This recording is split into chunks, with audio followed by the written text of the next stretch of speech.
ಗೌರಿಬಿದನೂರಿನ ಕಳೆದ ಡಿಸೆಂಬರ್ 26ರಂದು ತಾಲೂಕಿನ ಹಲಗನಹಳ್ಳಿ ಅಂಚೆ ಕಚೇರಿಯಲ್ಲಿ ಗ್ರಾಮದ ಪೋಸ್ಟ್ಮ್ಯಾನ್ ಮಹಿಳಾ ಅಂಚೆ ಪೇದೆ ವಿರುದ್ಧ ಹಣ ಲಪಟಾಯಿಸಿರುವ ಆರೋಪ ಕೇಳಿಬಂದಿದ್ದು, ಗ್ರಾಮಸ್ಥರು ಅಂಚೆ ಕಚೇರಿ ಮುಂದೆ ಪ್ರತಿಭಟನೆ ನಡೆಸಿದರು. ರಮ್ಯಾ ಎಂಬ ಪೋಸ್ಟ್ಮ್ಯಾನ್ ವಿರುದ್ಧ ಹಣ ಲಪಟಾಯಿಸಿರುವ ಆರೋಪ ಕೇಳಿಬಂದಿದ್ದು, 1700ಕ್ಕೂ ಹೆಚ್ಚು ಅಧಿಕ ಖಾತೆಗಳು ಹಲಗನಹಳ್ಳಿ ಅಂಚೆ ಕಚೇರಿಯಲ್ಲಿ ಖಾತೆಗಳನ್ನು ತೆರೆದು ಎಫ್ಡಿಆರ್ಡಿ ಸೇವಿಂಗ್ಸ್ ಹೀಗೆ ಸಾವಿರದಿಂದ ಲಕ್ಷಗಟ್ಟಲೆ ಹಣವನ್ನ ಅಂಚೆ ಕಚೇರಿಯಲ್ಲಿ ಹೂಡಿಕೆ ಮಾಡಿದ್ದಾರೆ. ಪ್ರಕರಣ ಪೊಲೀಸ್ ಠಾಣೆಯ ಮೆಟ್ಟಿಲೇರಿದ್ದು, ಪೊಲೀಸರು ಗ್ರಾಮಸ್ಥರಿಂದ ಪ್ರಕರಣ ದಾಖಲಿಸಿಕೊಂಡು ದಾಖಲೆಗಳನ್ನು ಆರೋಪಿ ರಮ್ಯಾ ಎದುರು ಠಾಣೆಯಲ್ಲಿ ಗ್ರಾಮಸ್ಥರು ತಂದಿರುವ ದಾಖಲೆಗಳ ಸಮೇತವಾಗಿ ವಿಚಾರಣೆ ನಡೆಸುತ್ತಿದ್ದು, ಮತ್ತೊಂದು ಕಡೆ ಅಂಚೆ ಇಲಾಖೆಯಿಂದ 6 ಜನ ತಂಡ ರಚನೆ ಮಾಡಿದ್ದು, ಅವರು ಕೂಡ ಗ್ರಾಮಕ್ಕೆ ತೆರಳಿ ಪಾಸ್ಬುಕ್ ಸೇರಿದಂತೆ ಇತರೆ ದಾಖಲೆಗಳನ್ನು ಪರಿಶೀಲನೆ ಮಾಡಿ ಪಟ್ಟಿ ಸಿದ್ಧಪಡಿಸಿದ್ದಾರೆ. ಘಟನೆ ನಡೆದು 2 ತಿಂಗಳು ಕಳೆದರೂ ಕೂಡ ನಯಾ ಪೈಸೆ ಹಣ ಬಂದಿಲ್ಲವೆಂದು ಕಂಗಾಲಾದ ವೃದ್ಧರು ಮತ್ತು ಖಾತೆದಾರರು ಗುರುವಾರದಂದು ನಗರದ ಉಪವಿಭಾಗದ ಅಂಚೆ ಕಚೇರಿ ಬಳಿ ಪ್ರತಿಭಟನೆ ನಡೆಸಿ ಆಕ್ರೋಶವನ್ನ ವ್ಯಕ್ತಪಡಿಸಿದ್ದಾರೆ. ಪೋಸ್ಟ್ ಆಫೀಸ್ ಕಟ್ಟಿರೋದು ಅವಳು 11 ಲಕ್ಷ ತಿಂದ್ಬಿಟ್ಟವಳೆ, 1 ಲಕ್ಷ ಎಂಟ್ರಿ ಮಾಡವಳೆ. ನಾವು ಹೋಗಿ ಕೇಳಿದ್ವಿ, ಇದೆ ಅಂತ ಹೇಳಿದ್ರು. ನಮಗೆಲ್ಲ ಸ್ಲಿಪ್ಗಳೆಲ್ಲ ಇದ್ದಾವೆ. 3 ತಿಂಗಳಿಂದ ತಿಂಗಳಿಗೆ 2-3 ಸತಿ ಹೋಗಿ ಕೇಳ್ತಾ ಇದ್ದೀವಿ. ನಾವು ಹೊಲ ಮಾರ್ತೀವಿ, ಅದು ಮಾರ್ತೀವಿ, ಕೊಡ್ತೀವಿ ಅಂತ ಹೇಳ್ತಾ ಇದ್ದಾಳೆ. ಮೊನ್ನೆ ದಿವಸ ಹೋದಾಗ ಈ ಥರ ಹೇಳ್ತಾವಳೆ ಅವಳು. ಒಳ್ಳೆ ಮಾತಿಂದ ನಾವು ಕೇಳ್ಕೊಂಡು ಯಾವಾಗ ಕೊಡ್ತೀಯ, ನಾವು ಕಂಪ್ಲೇಂಟ್ ಕೊಡೋದೇ ಬೇಡ ಅಂತ ಇದ್ದಿದ್ದು. ಆ ರಮೇಶ್ ಅವ್ರು ಬಲಂತ ಮಾಡಿ ನಾವು ಕಂಪ್ಲೇಂಟ್ ಕೊಡಿಸಿದ್ರು, ಅವರೇ ಕೊಡಿಸಿದ್ದು. ಊರಿನ ಜನ ಎಲ್ಲ ಏನು ಹೇಳ್ತಾವ್ರೆ, ಕಂಪ್ಲೇಂಟ್ ಮಾಡಿರೋದಕ್ಕೆ ಅವಳು ಕೊಡ್ತಾ ಇಲ್ಲ ಇವಾಗ ಅಂತ ಊರಿನ ಜನ ಹೇಳ್ತಾವ್ರೆ. ನಮ್ದು 11 ಲಕ್ಷ ಇರೋದಕ್ಕೆ ನಮ್ಮ ಬಾಯಾಗಿ ನಾವು ಕಂಪ್ಲೇಂಟ್ ಕೊಟ್ಟಿದ್ದೀವಿ. ನಮ್ದು 11 ಲಕ್ಷ ಇರೋ ಹಾಕಿರೋದು ನಾವು 12, 1 ಲಕ್ಷ ಮಾತ್ರ ಐತೆ ಅಕೌಂಟಲ್ಲಿ. 11 ಲಕ್ಷ ತಗೊಂಡ್ಬಿಟ್ಟಿದ್ದಾಳೆ ಅವಳು. ಅವಳು ಏನು ಕೇಳಿದ್ರು ನೀವು ಕೊಟ್ಟಿದ್ದೀಯಮ್ಮ ಅಂತ ನಾವು ಬರೋದು ಕರೆಕ್ಟಾಗಿ ಪೊಲೀಸ್ ಅವ್ರ ಮುಂದೆ ಹೇಳಮ್ಮ, ನೀನು ಎಷ್ಟು ಕೊಟ್ಟಿದ್ದೀವಿ ನಾವು ಅಂತ ಹೇಳು. ನಾವು ಸುಳ್ಳು ಹೇಳ್ತಾ ಇದ್ರೆ ಏನೋ ಅನ್ಕೋಬೋದಂದ್ರೆ, ಇಲ್ಲಕ್ಕ ಅವ್ರು ನೀವು 12 ಕೊಟ್ಟಿರೋದು ಅಂತ ಹೇಳಿದ್ಲು ಅವಳು. ಹೇಳಿ ಇಷ್ಟು ದಿವಸ ಇವತ್ತು ಕೊಡ್ತೀವಿ ನಾಳೆ ಕೊಡ್ತೀವಿ ಅಂತ 3 ತಿಂಗಳಿಂದ ಹೇಳ್ಕೊಂಡೇ ಬರ್ತಿದ್ದವಳು. ಮೊನ್ನೆ ದಿವಸ ಬುಧವಾರ ಹೋಗಿದ್ವಿ. ಬುಧವಾರ ಹೋದಾಗ ಮಧ್ಯಾಹ್ನದವರೆಗೂ 3 ಗಂಟೆವರೆಗೂ ಇಲ್ಲ ಹೇಳ್ತೀನಕ್ಕ ಇವತ್ತೆಲ್ಲ ಮಾತಾಡಿ ಹೇಳ್ತೀನಿ ಅಂತ ಹೇಳಿದ್ಲು.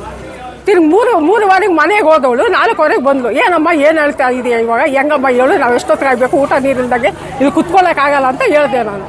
ಅದಕ್ಕೆ ಅವಳು ಏನಂತ ಇದ್ದಾಳೆ ಗೊತ್ತಾ, ಅವಳೇನು ಹೇಳ್ತಾ ಇದ್ದಾಳೆ, ನಾವು ಕೋರ್ಟ್ಗೆ ತೀರ್ಮಾನ ಮಾಡ್ತೀವಿ, ಕೋರ್ಟಿಂದನೇ ನಾವು ತೊಗೊತೀವಿ, ಅಲ್ಲಿ ಇಸ್ಕೊಳ್ರಿ ಅಂತ ಅವ್ರು ಹೇಳಿದ್ರು. ಅವಾಗ ನಮಗೆ ಭಯ ಆಯಿತು. ಅವಾಗಿಂದನೇ ನಮ್ಗೆ ಭಯ ಆಗಿ ಊಟ ಇಲ್ಲ, 3 ತಿಂಗಳಿಂದ ನಾವು ಊಟ ಮಾಡಿಲ್ಲ ಸರ್. ನಾವು ಊಟ ಮಾಡಿದಾಗ ನಿದ್ದೆ ಇದ್ದಾಗ ಸಾಯ್ತಾ ಇದ್ದೀವಿ. ಇವತ್ತು ಇವ್ರು ಯಾವತ್ತು ಕೊಡ್ತಾರೆ ನಮ್ಗೆ ಹೇಳಿ ಸರ್. ಹೋಗ್ಲಿ, ಇವ್ರು ರಮೇಶ್ ಸರ್ ಅವರು ಮಾಡಿದ್ದು, ಅವ್ರು ಕಂಪ್ಲೇಂಟ್ ಕೊಡೋಕೆ ಹೇಳಿದ್ದು. ರಮೇಶ್ ಸರ್ ಕಂಪ್ಲೇಂಟ್ ಕೊಡೋಕೆ ಹೇಳಿದ್ದು ಕೊಟ್ಟಿದ್ದು. ನಾವು ಬರ್ಸಿರೋದು ಅವ್ರೇನೆ. ಇವತ್ತು ಇವ್ರು ಈ ಥರ ಮಾಡ್ತಾವ್ರೆ. ನಾವು ಇವಾಗೇನು ಗಲಾಟೆ ಮಾಡೋಕೆ ಬಂದಿದ್ದೀವ, ನಾವಿಲ್ಲಿ ಪೋಸ್ಟ್ ಆಫೀಸ್ ಮುಂದೆ ಕುತ್ಕೊಂಡು ನಾವು ಅಲ್ಲಿ ಮಾತಾಡೋಣ ಅಂತ ಬಂದಿದ್ದು. ನಾವು ಬರೋಷ್ಟು ಹತ್ಕೊಂಡು ಅಷ್ಟೊಂದು ಜನ ಬಂದು ನಿಂತಿದ್ದಾರೆ. ಇಲ್ಲಿ ಯಾವ ನ್ಯಾಯ ಇದೆ? ಇವ್ರು ದುಡ್ಡದಿಂದ ಹೋಗ್ಲಿ, ಇವರು ತಿಂದಿದ್ದಾರ ದುಡ್ಡು. ನಮ್ಮೂರಲ್ಲಿ ಪೋಸ್ಟ್ ಆಫೀಸ್ ಫ್ರಾಡ್ ಆಗಿ 2.5 ತಿಂಗಳಲ್ಲಿ ಒಂದು 600ರಿಂದ 700 ಪೋಸ್ಟ್ ಅಕೌಂಟ್ ಇದ್ದಾವೆ. 500 ಜನ ಇದ್ದಾರೆ. ಒಂದು 500 ಜನ ಮೋಸ ಹೋಗಿರೋ ಜನರಿದ್ದಾರೆ ಪಾಪ. ಒಬ್ಬೊಬ್ರದ್ದು 5 ಲಕ್ಷ, 6 ಲಕ್ಷ, 10 ಲಕ್ಷ, 15 ಲಕ್ಷನೂ ಸೆಂಟ್ರಲ್ ಗೌರ್ಮೆಂಟ್ ಅಂದ್ಬಿಟ್ಟು ನಂಬಿ ಅವ್ರಿಗೆ ಕಟ್ಟಿರೋದು. ಪೋಸ್ಟ್ ಆಫೀಸಲ್ಲಿ ಕಟ್ಟಿರೋದು, ಅವ್ರಿಗೆ ಅಂತ ಕಟ್ಟಿಲ್ಲ. ಅವ್ರಿಗೆ ಕೊಟ್ಟಿರೋ ಪೋಸ್ಟ್ ಬುಕ್ಕಲ್ಲೇ ಕಟ್ಟಿರೋ ದುಡ್ಡು ಎಲ್ಲ ಬರೆದಿದ್ದಾರೆ. 2.5 ತಿಂಗಳಿಂದ ಇಲ್ಲಿಗೆ ಬಂದಿದ್ದಾರೆ. ಫ್ರಾಡ್ ಆಗಿದೆ ಅಂತ ಗೊತ್ತಾದ್ಮೇಲೆ ಬಂದರು. ಇಲ್ಲಿ ಶಾಸಕರು ಬಂದರು, ಶಾಸಕರು ಆಶ್ವಾಸನೆ ಕೊಟ್ಟರು ಅವತ್ತು. ಆಮೇಲೆ ಇನ್ನೊಬ್ರು ಯಾರೋ ಬರ್ತಾರೆ, ಸುಮ್ಮನೆ ಹೇಳ್ತಾ ಇದ್ದಾರೆ. 1ರಿಂದ 1.5 ಕೋಟಿವರೆಗೂ ದುಡ್ಡಿದೆ ಜನರದು. ಎಲ್ಲ ಬಡವರು, ಕೂಲಿ ಕಾರ್ಮಿಕರು, ಅವ್ರ ಮಕ್ಕಳು ವಿದ್ಯಾಭ್ಯಾಸಕ್ಕಾಗಿ, ಇಲ್ಲ ಏನೋ ಮುಂದೆ ವಯಸ್ಸಾದ ಮೇಲೆ ನಮ್ಗೆ ಯಾರು ಸಾಕೋರಿಲ್ಲ ಅಂದ್ಬಿಟ್ಟು ಅವರೆಲ್ಲ ಇಟ್ಟಿರ್ತಾರೆ. ಆ ದುಡ್ಡು ಅವ್ರು ಎತ್ಕೊಂಡೋಗ್ಬಿಟ್ಟು ಹಿಂಗೆ ಮಾಡಿಬಿಟ್ಟಿದ್ದಾರೆ. ನಾವು DC ಹತ್ರ ಹೋಗಿದ್ದೀವಿ, SP ಹತ್ರ ಹೋಗಿದ್ದೀವಿ, 2 ಸಲ ಹೋಗಿದ್ದೀವಿ. ಅವರು ಕೂಡ ಸುಮ್ಮನೆ ನಾವು ಸ್ಟೇಷನಲ್ಲಿ ಹೇಳಿದ್ದೀವಿ ಅಂತಿದ್ದಾರೆ. ಇಲ್ಲಿ ಬಂದು ಯಾರಿಗೂ ಒಬ್ರಿಗೂ ಒಂದು ಜನಗಳಿಗೆ ನಿಮ್ಗೆ ಗೊತ್ತಿರೋ ಹಾಗೆ ಬಡವ್ರಿಗೆ ಏನೂ ಗೊತ್ತಾಗಲ್ಲ. ಕ್ಲಾರಿಟಿ ಬೇಕು ಅವ್ರಿಗೆ. ಒಬ್ಬರು ಸಹ ಕ್ಲಾರಿಟಿ ಕೊಡೋ ಒಬ್ಬನೂ ಇಲ್ಲ. ಇಲ್ಲಿ ಬಂದಿರೋದು ಏನಕ್ಕೆ, ನ್ಯಾಯ ಕೇಳೋದಕ್ಕೆ ಬಂದಿದ್ರೆ ನಮ್ಮನ್ನು ಅಡ್ಡ ಹಾಕಿದ್ದಾರೆ. ಅವ್ರನ್ನ ಕಳ್ತನ ಮಾಡಿರೋ, ಫ್ರಾಡ್ ಮಾಡಿರೋವ್ರನ್ನ ಮನೆಗಳಲ್ಲಿ ಇಟ್ಟು ನಿರ್ಣಯ ಮಾಡ್ತಿದ್ದಾರೆ. ಅವ್ರ ಕಡೆ ಯಾರೋ ಪ್ರಭಾವಿ ಮುಖಂಡರಿದ್ದಾರಂತೆ ಅಂದ್ಬಿಟ್ಟು ಅವರು ಸಪೋರ್ಟಿವ್ ಆಗಿದ್ದಾರೆ. ಅಂದರೆ ರೈತರೆಲ್ಲ ಇವರೇನು ಆಲ್ರೆಡಿ 2 ಮುದುಕಿರು ಸತ್ತೋಗಿದ್ದಾರೆ. ಇನ್ನು ನೀವು ನೋಡ್ಬೋದು, ಎಲ್ಲ ಮುದುಕರಿದ್ದಾರೆ ಇಲ್ಲಿ. ದಯವಿಟ್ಟು ನೀವು ಯಾರಾದರೂ ಇಲ್ಲಿ ಸುಮ್ಮನೆ ಬರ್ತೀರಾ ಹೋಗ್ತೀರಾ, ಯಾರು ರಾಜಕೀಯ ನಾಯಕರು ಅಷ್ಟೇ, ಸುಮ್ಮನೆ ಬೇಳೆ ಬೇಯಿಸ್ಕೊಳಕ್ಕೆ ಬರಬೇಡ್ರಿ.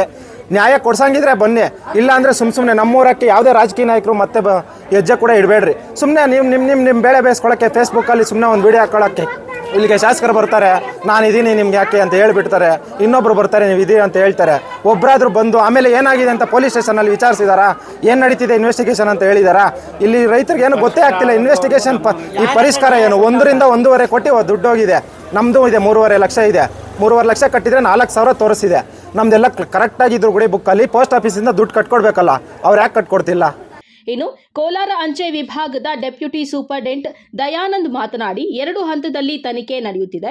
1700 ಖಾತೆಗಳು ಇಲ್ಲಿ ಇದೆ. ಪೋಸ್ಟ್ ಆಫೀಸ್ನಲ್ಲಿ ಹಣ ಕಟ್ಟಿರುವುದಕ್ಕೆ ಪಾಸ್ಬುಕ್ ಎಂಟ್ರಿ, ಸೀಲ್ ಹೀಗೆ ಎಲ್ಲಾ ನ್ಯೂನ್ಯತೆ ಇರುವ 57 ಪಾಸ್ಬುಕ್ ಕಂಡುಬಂದಿದೆ. ವಿಚಾರಣೆ ಮಾಡಿದ್ದಾರೆ.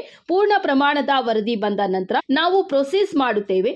57 ಖಾತೆಗಳಲ್ಲಿ 39 ಲಕ್ಷ ಅಂದಾಜು ಮೊತ್ತ ಲೆಕ್ಕ ಸಿಕ್ಕಿದೆ. ಇನ್ನಷ್ಟು ಪಾಸ್ಬುಕ್ಗಳು ತನಿಖೆ ಮಾಡಿದ್ರೆ ವರದಿ ಸಿಗುತ್ತದೆ. ಲೆಕ್ಕ ಸಿಕ್ಕಿರುವ ಖಾತೆಗಳಿಗೆ ವಿಚಾರಣಾ ಅಧಿಕಾರಿಗಳಿಂದ ಮಾಹಿತಿ ಬಂದ ಕೂಡಲೇ ಕ್ರಮ ತೆಗೆದುಕೊಳ್ಳುತ್ತೇವೆ ಎಂದು ಹೇಳಿದ್ದಾರೆ.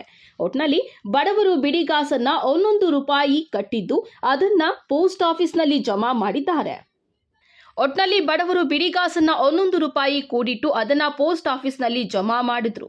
ಕೂಡಿಟ್ಟ ಹಣ ದೋಚಿರುವ ಪೋಸ್ಟ್ ಆಫೀಸ್ ಮಹಿಳಾ ಸಿಬ್ಬಂದಿಯನ್ನ ಹಣ ಕೇಳಿದ್ರೆ ಕೋರ್ಟ್ನಲ್ಲಿ ಮಾತನಾಡುವೆ ಎಂದು ಸೊಕ್ಕಿನಿಂದ ಹೇಳ್ತಾಳಂತೆ. ದುರಾದೃಷ್ಟವೇನೆಂದ್ರೆ ಆದ ಅನ್ಯಾಯದ ಕುರಿತು ಇದುವರೆಗೂ ಸಹ ಯಾವೊಬ್ಬ ಜನಪ್ರತಿನಿಧಿ ಕೂಡ ವಂಚನೆಗೊಳಗಾಗಿರುವ ಹಣವನ್ನ ಬಡವರ ಖಾತೆಗಳಿಗೆ ಮರಳಿಸಲು ಗಮನ ಹರಿಸುತ್ತಿಲ್ಲವೆಂದು ಗ್ರಾಮಸ್ಥರು ಆಕ್ರೋಶವನ್ನ ವ್ಯಕ್ತಪಡಿಸಿದ್ದಾರೆ. KP Sameerachari, MMTV news, Gauribidanur.